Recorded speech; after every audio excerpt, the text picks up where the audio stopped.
Thanks, sir. Appreciate the time.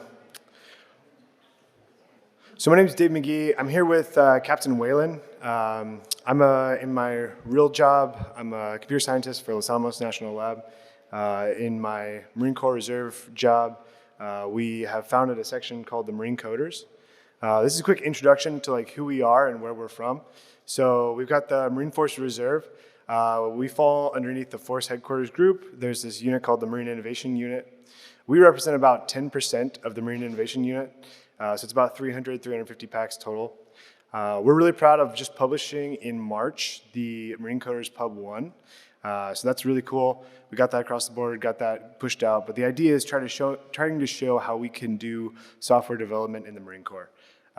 So we've got a couple different teams focused on individual projects. Several of those have been ATAK plugins or are ATAK plugins. And so we try to do about 2 sprints per year. We're always looking for folks, so if people come across Marines that are interested in joining us, we'd love to add folks to our crew. We try to do some remote development work, so that's about a month. Every month we try to do about a sprint a month. Just so that way we keep folks engaged, we keep the projects moving forward. So we work for, this is kind of an interesting relationship. So we sit in MIU, but we work for the Marine Corps Software Factory. So the projects that the Marine Corps Software Factory identifies as top priorities to the Fleet Marine Force, we try to apply dev cycles to solve those problems. So that is, again, that's, the Marine Corps Software Factory is in Austin. It's led by Charlie Bach, Lieutenant Colonel Charlie Bach. And we've got a little website if you guys want to browse to get more information about the Marine Coders. All right, so I wanted to start by giving a quick overview of who we are and what we're trying to do. Then I wanted to jump into our first ATAK plugin. It's called the USMC HLZ Predictor.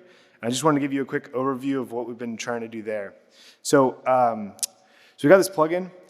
It's an ATAK port of an NPS thesis. So the cool part of this story is that we had a Marine, Captain Ryan Helm, who in his NPS thesis, he entitled it Ares. The idea being all the company and platoon level tools that he did not have as a platoon commander or company commander in the fleet. And the idea being to automate some of that. So a lot of the same things that people in this conference have talked about, so like view sheds, route finding, HLZ prediction, that kind of thing. And so what we did is we said, let's port one of these things. We had a web app, and we said, let's port one of these things into ATAK, and let's concretize that, and let's develop that in ATAK. So we did that. This predictor uses 2 different data sets. The first one's DTED2, right now a data set for elevation. And the second one is the European Space Agency World Cover data set. The one we're using right now is from 2021, and it's the 10 meter by 10 meter one. We're hoping to add future data sets, but that was our initial stab at the problem set. So we've got a plugin. It's on the tak.gov store if people are interested, want to check it out. We just got released this plugin just got released in the mag tab. So again, just the DI Mangle folks that just briefed the tablet there. And then we're hoping to get on or be released in the MCH at some point. Potentially they're testing it in the 1.1.4 release. I'm gonna swap over to my tablet, and I'd like to do a live demo versus slides just to show you.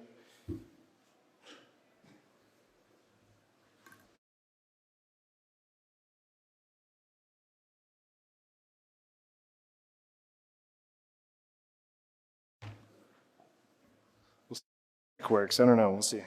Give it a sec. Okay, cool. Great success. Awesome. Hey, all right. So we got ATAK, right? Everybody's pretty familiar with that, right? I've got some magenta squares showing where we've got the map coverage, where we've got both data sets, right? We've got our plugin over here in the USMC HLZ predictor. We'll go ahead and select that. Oh no. Let's close out of here. I'm going to restart real fast. Just make sure I don't do. Cool. Give me a sec. Sorry.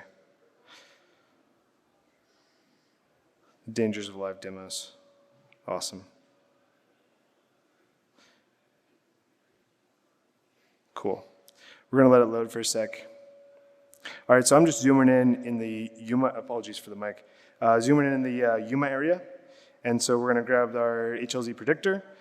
We've got an ability to place a point on a map, right? So the idea would be let's say there's a CASEVAC, infill, exfil opportunity. And the idea is ultimately if we get the same thing on the tablets the ground guys have, as well as the folks flying the helos in the air, you could take, as part of your mission planning, or maybe let's say you're an infantry squad leader on the ground and you need to get out of Dodge, you could take your point and you can drop on the map and you can say, hey, let's resize that based on whatever, radius that we want to look at.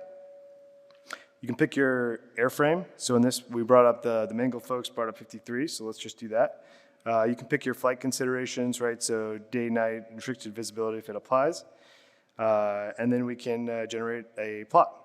So what we're doing here, and this is actually kind of interesting, we're doing 2 different searches using our 2 different data sets. So the first one is a terrain search. So we're scrubbing out all the terrain that we know we can't land in. We're turning the European Space Agency data set, which has 10 different categories of what it categorizes terrain as. And we're scrubbing those into a binary yes, no. Can we land here, can we not? So for example, we can't land in trees. We're pretty confident about that. So we're not gonna land there. And then we're able to scrub the elevation data set, and what we're looking for is all the green points are centers of landable LZs, right? So all the green points, and we'll zoom in a little bit and we can start seeing, and now as we zoom into this, and we get a little more fidelity in the pixelation here, give me a second as it loads. But you can see now we've got some purple areas. So those purple areas are you can see those are clustered around those bushes. So we've, that European Space Agency has tagged that as being somewhere where we probably can't land. The red spaces are obviously places you can't land. Yellow is marginal. But then the green is, again, centers of landable LZs. And that's pretty cool. So we're just going to real quick do another plot, and I can show you, this occurring in real time. Let's go a little further south.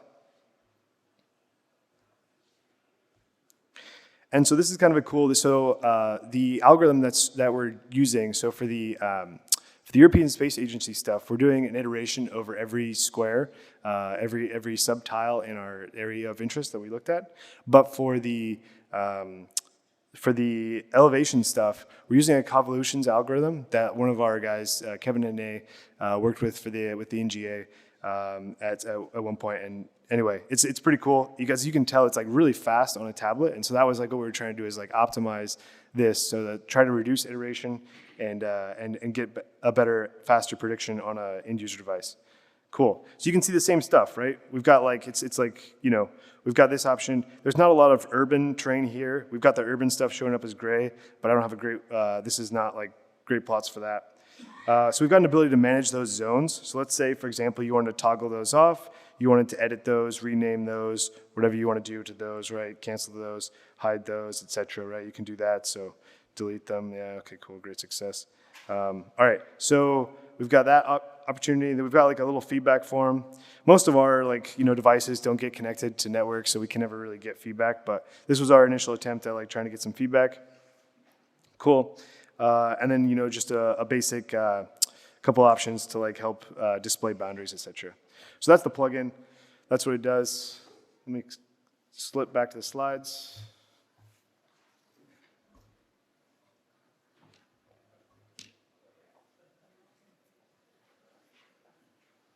Cool.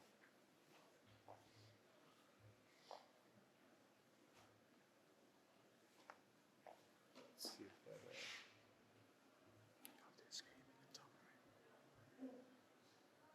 What we're doing? I'm not sure.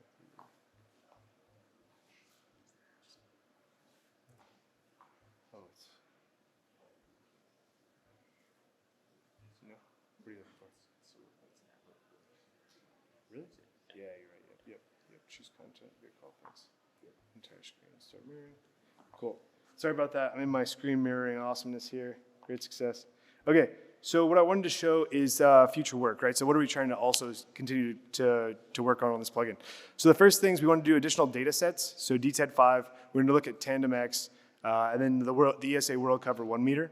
We're going to test a skid prediction. So that's a 4 meter by 6 meter prediction of like whether you can, that's too small for any of our data sets right now, right? So, and the question is like, can we overlay a cone, right? Can we like turn this into a 3D thing and get a better, so we cover the rotor as well.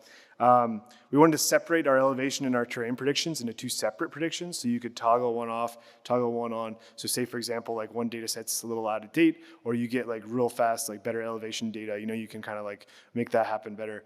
We wanted to add some additional overlays to match the platform imagery, so like actually put a helo on the map with the LZ that it requires, and then allow pilots to manipulate that, etc. Add some user things to like do, you know, enable combat filtering, so combat parameters versus the training LZ parameters we're using right now. And then again, always try to get some feedback from the fleet.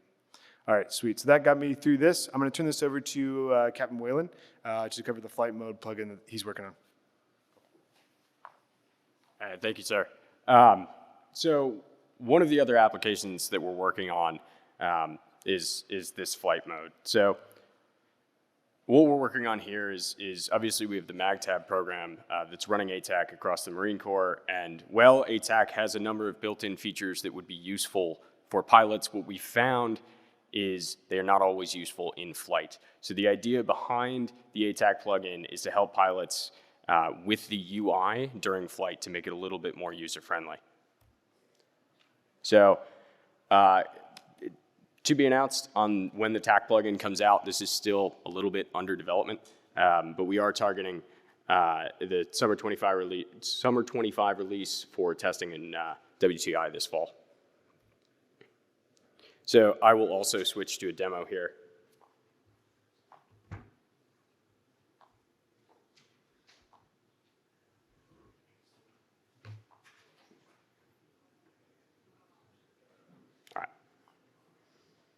So there's a couple core features to flight mode. So the first thing we worked on is kind of changing the size of the icons. You know, pretty straightforward there. The other piece is some updates to the go-to tool. So we'll start there. But first, you have the ability to enable and disable it, right? So when you're back on the ground, you don't have to make use of these capabilities. So a few things with the go-to tool. You know, one of the first things is pilots often use bullseyes in order to navigate, right? So we updated this tool to add the ability to go sort of from a direction, a given distance from a bullseye, from a custom coordinate, or from your own location. So if I were to pull up one of my bullseyes and say I want to go 45 degrees, about 50 kilometers from it, and drop a point, I could do that. Right, so that's kind of the idea there. The other kind of key piece of functionality here is updating the 9-line capability from the point of view of a pilot, right? So right now in the fire tools, you actually have to drop the point, and then you can go in and with some you know, buttons and icons that are relatively small, you can update some of the information in that. A pilot does not get the point read to them first. That's line 6 of a 9-line, so we kind of walk through the 9-line in the steps that it would be read to them. So if I pull that up, we do this. So currently what we have the ability to use, or to create a new 9-line. We're working on adding the capability of using an existing 9-line. So using a point that's made on the map, just because this is going to be used at WTI, there's sort of a use case to update and reuse some of these. So you'll also see at the bottom the ability to manage munitions. So ATAK provides out of the box about 300 munitions, somewhere around there. What we provide when you're creating the preamble of the 9-line is you just get a list of your favorites, right? And that way you don't have to scroll through 300 options while you're also trying to fly an aircraft. Not really practical in that regard. So in this case, I have one selected, so I would pull up and create a new 9-line. So each section of the 9-line gets its own page within this. The preamble section we've called game plan, and then it's been kind of lined out from there. So if we go through, you'll see control type, method of attack, and the ability to add munitions. So you can add the quantity and a timing comment from there. From here, you have IPBP, so you have the same kind of ability to select from some common options, so keyhole A, B, overhead, and then you add in the distance. Target elevation, same thing, relatively simple. You know, one of the things we added was a significantly larger keypad to allow pilots to very quickly and easily operate these. So target description, again, we do provide the ability to type in your own, but there's some pre-populated ones, as you would see in the existing tool, and we can pull up back and forth between the keyboard and the number pad. So target location, so the other thing we added to the go-to tool is this page. So rather than using a keyboard to type in those first 5 digits, what you'll do is you'll pull up the grid coordinate, and whichever square you click on, it will pull the first 5 from that. From there, you get that same number pad. You can type in the remaining of the digits there. Target marker, relatively straightforward. There is one kind of quirk here, which is, again, if you enter a laser, you will have the laser code pop up, and it'll go away if you switch back to something that doesn't require that. Friendly locations, we added semi-cardinal directions, another request we got. So you can do something like east, southeast, and then distance in meters, nautical miles, kilometers, feet, etc.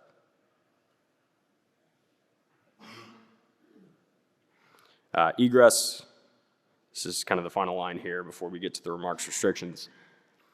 So on the remarks restrictions, this is everything that's baked into the existing tool with one additional piece. So we see commonly, obviously, time to target, which is, say, 5 minutes, 10 minutes, whatever it is, until you are above the target. And then time on target was one of the requests we got. So this is the actual clock time when you'll be arriving there. So you can add as many of these or as few of these as you like. And kind of here's the example.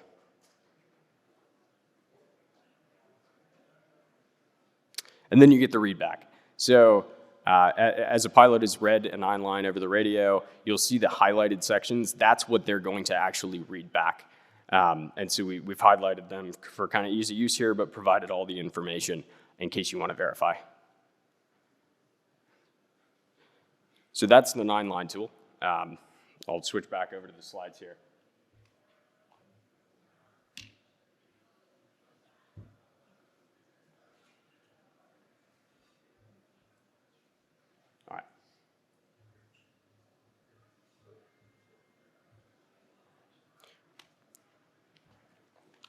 All right, so the future development here. So the other UX enhancement that we kind of got a request for was CivTAK functionality. So there's going to be some development work that we're coming out with to provide a modified 9-line for CivTAK. There's going to be some alignment updates that we're currently working through to comply with the new API changes in ATAK 5.4. Some iteration based on the feedback we get from operational deployments, and then obviously I spoke about it earlier, but the save and edit functionality we're working through as well. All right, Major McGee, over to you. Thanks, Captain Whalen. All right, so I just wanted to share a couple of our lessons learned because I think like a lot of us in the audience are doing the same thing. So the first thing that we learned, this was my first GUI, right? Like I'm an HPC guy, I touch like a lot of CLI things. GUIs are complicated and users infer conclusions. That's been true about almost everything we've done. And so I just want to like foot stomp. This is like a pretty tough space to like do development in. And there's a lot of stuff that like you might not, that we didn't catch the first go around. Second piece, our data set selection, especially for our HLZ thing, that was critical, right? We had to articulate the requirements. So we needed a global data set so we could look at it from the training side and then consider like when our folks are in HOA, for example, or like Tennessee, we had to have a data set that like, data sets plural that could like cover both of those areas. Next piece, data provisioning and management. So like we kind of ultimately went down the sideload route. It would be great if we like had a overall better way of managing this across our different programs of record and our different end user devices across the entire Marine Corps. But we always wanted to come back to a deployment mechanism that would work. Okay, so then CI and vulnerability scanning. Yeah, I just want to foot stomp this because like the TPC folks have been awesome, like really helped us with that a lot. And every time I talk about this plugin or any work that we're doing, the first question I get is like, what's the like deployment and sustainment plan?